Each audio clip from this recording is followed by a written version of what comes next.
put your stuff away. Hi folks, Josie here. Welcome to Sara Sara Flavors Kitchen Tips episode. Well, today we're going to be talking about putting your stuff away. Well, I have a bag of grocery here, and normally, we unload our shopping stuff on the counter, but when it's full, we tend to put it on top of the counter, right?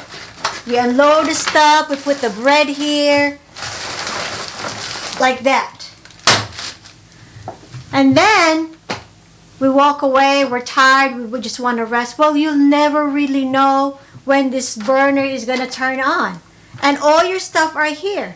It's very dangerous, so never ever put anything on top of the burner. Okay?